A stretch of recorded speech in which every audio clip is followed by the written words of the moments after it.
My name is Cheryl, and at the beginning of last year, I ate too much fancy food and gained 5 kilograms.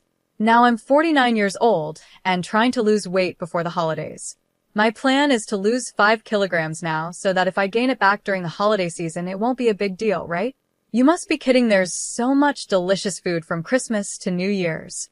It's a happy problem to have. I'll probably end up buying myself Valentine's chocolates too. Oops, I'm already drooling. Looks like I'm going to gain weight again this year. Oh well. Today, I have a story from winter that I'd like to share with you. It's about something that happened when I was 28 years old. After dating for several years, my boyfriend Paul and I got engaged, and I introduced him to my parents. This was the so-called marriage greeting. My parents liked Paul, and everything was supposed to go smoothly. But then my older sister Laura, who is 3 years older than me, came home from work and there was an issue. She became fixated on Paul. It's strange, but when you're sisters, you can sense each other's feelings. I could tell right away that she had fallen in love with Paul the moment she saw him. I hoped it was just a fleeting crush, but when she shook his hand, she blushed and held on a little too long. Even when she talked to him, there was this dreamy look in her eyes.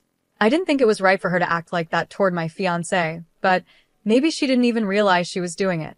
Emotions can be hard to control, so I decided to pretend I didn't notice, hoping my sister wouldn't act on her feelings. However, after Paul left, my sister, fresh out of the bath and still wrapped in a towel, confronted me. "You should call off the engagement," she said. According to her, Paul was a womanizer, and I could find someone better. She kept criticizing him, but she didn't have any real reason for saying that. "Why do you think he's a player?" I asked her. "It's a woman's intuition," she replied. The thing is, my sister has never had a boyfriend, so how could I trust her woman's intuition when she has no experience with men? I decided I should trust Paul, whose character I've known for years. I casually brushed off my sister's advice, saying, "Yeah, I'll be careful," without taking it too seriously. After that, Paul started visiting our home often. He said he wanted to build a good relationship with my family, so I invited him over, feeling comfortable about it. My parents were happy, and I hoped Paul would get along well with them since he was going to be my husband. But while things should have been going smoothly, my sister had other ideas. She tried to get close to Paul in a different way. According to Paul, when I wasn't around, she would grab his arm, press her chest against him, and ask, "Don't you think Marianne is a bit immature?" She even asked for his contact details and once purposely fell down in a way that exposed her underwear. Paul said it was so over the top that it was actually funny, but I would have been worried if he was the kind of man to take it seriously. My sister believed she had a chance because Paul couldn't directly reject her since she was my sister.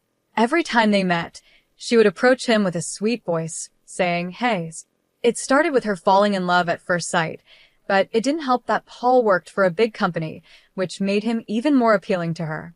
She told me, "He's reliable, has a face I like, and seems like the kind of man who can provide security for the future." She was completely taken by him. My parents saw all of this happening, but said nothing. In fact, it wasn't unusual for them to stay quiet when it came to my sister's actions. Honestly, she's always been the type who struggles with things.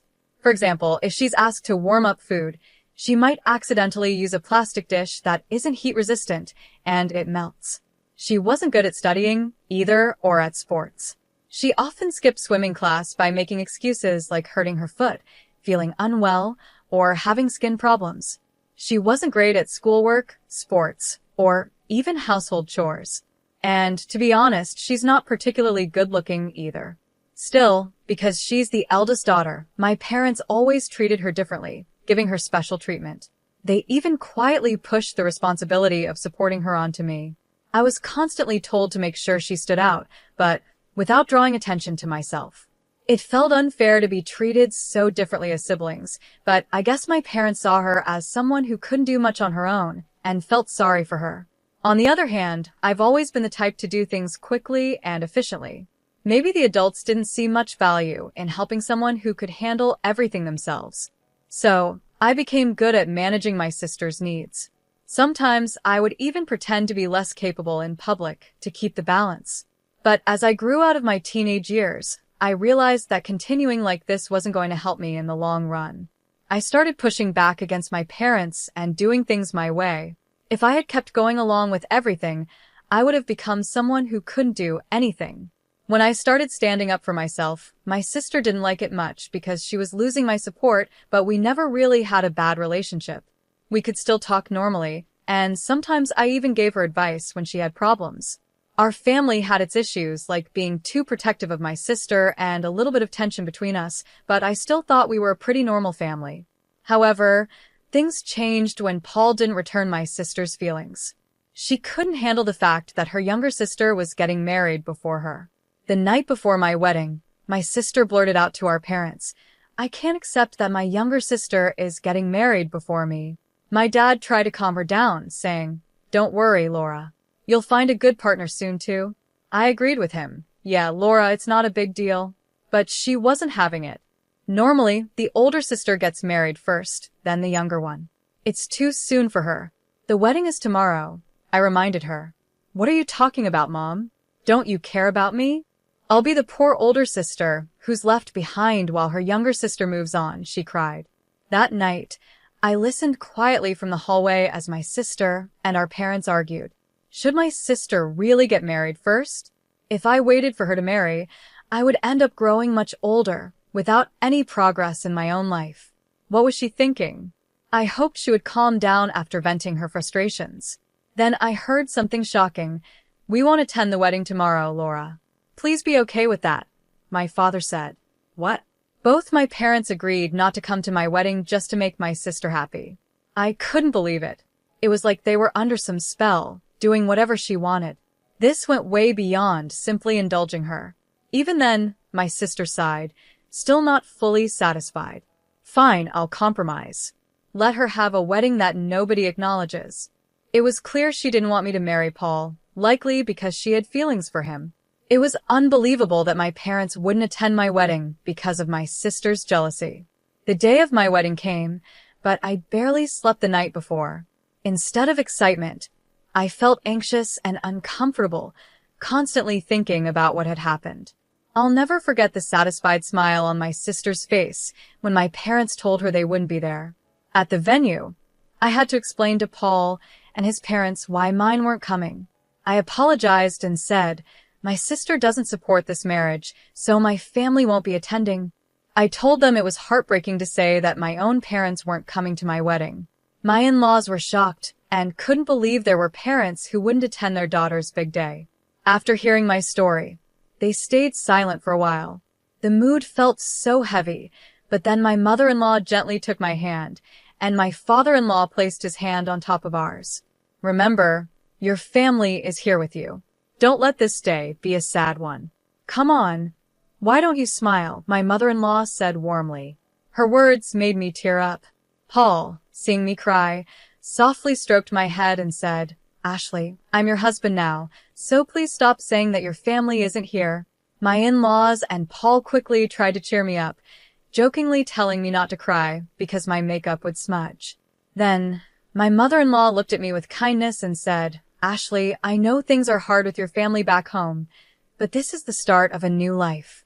Let's build your own family together."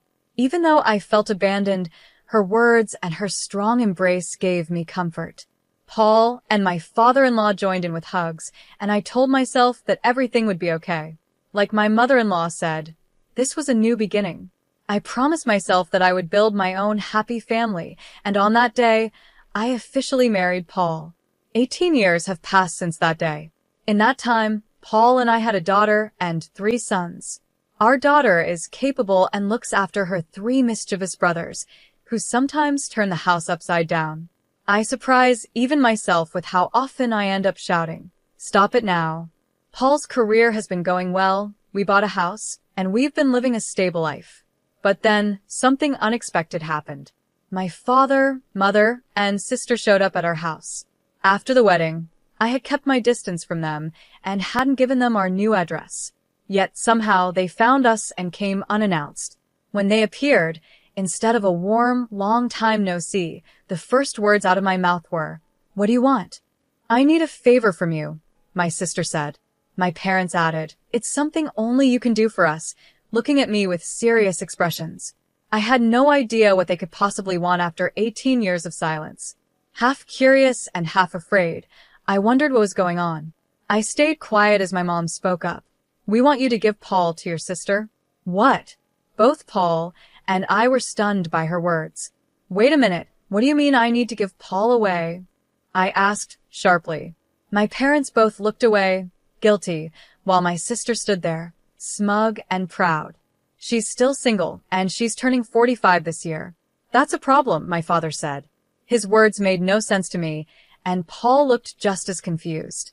Actually, my father continued, the company she worked for recently went out of business, and she's unemployed now. It's tough. We're worried about her future, being single and without a job. We hope you understand. Since you're sisters, you should feel the same way.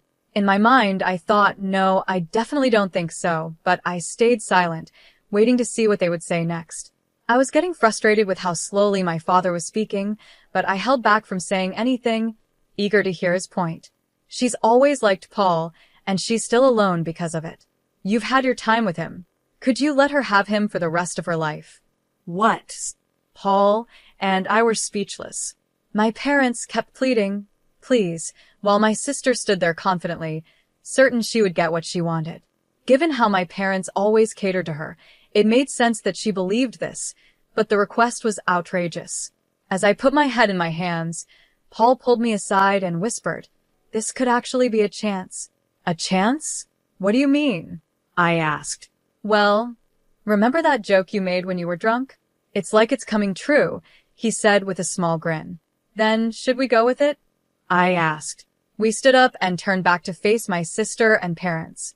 Do you really love Paul that much? I asked. My sister was caught off guard. She blinked in surprise and repeated, yes, yes. I've loved him all this time. Wow. That's some serious love, I said. You've been in love with him for 18 years, even though he's married to me? Yes, she said. It's been so painful watching you and Paul together. It should have been me. Paul and I could barely hold back our laughter at her serious tone. I took a deep breath and said, all right, I give up. If you love him that much, I'll step aside. My parents were shocked. My mom quickly asked, really? Don't you love Paul too? No, actually, I said, looking at Paul. To be honest, I've always liked Laura. Paul played along, turning to my sister and saying, yeah, I've always liked her too. My sister's face lit up with joy. Really? She asked, her face flushed with excitement. I knew it. You never resisted when I hugged you, and your eyes always looked so loving, my sister said, excitedly. I've been waiting for this moment, and finally, it's here. I had to hold back my laughter, and I could see Paul pretending to cry, though his shoulders were shaking from trying not to laugh. We just needed to keep this up a little longer. We'll always be together from now on, Paul, my sister suddenly said, acting as if they had been a couple all along. She was so casual about it, like she'd been living in this fantasy for the last 18 years. Laura, I'm happy, Paul replied with a smile. Please be my support from now on. Yes, absolutely, she said, clearly thrilled. So, I'm going to quit my job, Paul announced, grinning. My sister's smile faded in an instant, and her face turned to shock. Really? Yeah, I want to be with you all the time, Laura. So I'm quitting my job to always stay by your side. What? She stammered, clearly not expecting this. I won't even go outside anymore. Paul continued cheerfully. I'll follow you everywhere. I'll even watch you do housework from behind. My sister froze for a moment, her panic setting in, while our parents looked visibly disturbed. But I'm not working either. This is a problem, she muttered. What's the problem? If we're together, we have nothing to fear. We don't need money to be happy, Paul replied. But nowadays, we need to pay for things like insurance. It's not like the old days. We can't just live on love alone, she argued, her eyes starting to lose focus. Sensing the moment was right, I jumped in. Paul, if we end up divorcing, I'll be taking a large share of the assets, so you better pay up. Don't worry, Paul said with a laugh. Your sister and parents will take care of everything. Hearing this, my parents turned pale and exchanged worried glances. Laura, my father said, this is hard to admit, but this isn't right. Stealing your sister's husband, it's wrong. Exactly, Laura, my mom added, suddenly backing away from the plan. It was as if all the passion and support for my sister vanished in an instant. "What are you talking about? You promised Paul to me," Laura yelled, her frustration growing. That was before my father began, but she cut him off. "I don't want to hear it. Doesn't anyone support me?" Laura screamed, and in her frenzy, she grabbed my mom's hair. My father tried to calm her down, but it was chaos. In the middle of all this, Paul calmly spoke up. "Laura, to be honest, you're not my type. I respect you as Ashley's sister, but that's it." Everyone fell silent, their attention now on him. "I don't really want to interact much with you, especially when you look at me like that," Paul said. "That gaze actually turns me off. Knowing that someone has unreturned feelings for me is really uncomfortable." His honest words left my sister and parents speechless. "But Paul, what was all that earlier?" my sister asked, clearly confused. "Stop acting so casually with someone else's husband," I said firmly. "There's no way he could fall for you. We have a family, and we're happy." As I said this, I stopped my sister, who was walking toward Paul with a pale face. "You tricked me," she shouted. "How could you think that someone who hasn't contacted you in 18 years still loves you? Isn't that a bit unrealistic?" I asked. My sister's face turned red, and she started to tear up, clearly out of frustration. "If you were really attractive, maybe it would be different. But no one finds charm in someone who is unemployed, dependent on their parents, and can't do basic things because their mom has always done them. At your age, a marriage wouldn't last long with those traits," I said plainly. Paul quietly chuckled behind me. My sister, hit by the truth of my words, began to cry loudly, unable to stop. Our parents tried to comfort her, but they looked confused, as if they were realizing that what I said was true. "I'm not giving Paul to you," I continued. "So please give up, Laura." At that, she cried even harder, like a child throwing a tantrum. It was a sad sight for an adult, and it was clear she hadn't matured. "Take this as a lesson, and please don't involve yourself in our lives again," I said. "No matter what trouble you face in the future, don't expect any help from us." With that, I slowly closed the front door. When my children asked what happened, I simply said, "It's Halloween season, and it seems a ghost came early." My eldest suggested we exorcise the spirit, but I stopped the idea, though it did feel like there was a ghost wailing outside as my sister continued to cry. 6 years passed, and she's still single. She found a job but got fired for inappropriate behavior, and she caused trouble by rushing into a marriage that didn't work out. Now, she's banned from matchmaking events and seems likely to stay single for life. My parents, despite being tired, are still working part-time jobs to save money for her. They've probably realized they can't rely on her to take care of them in the future.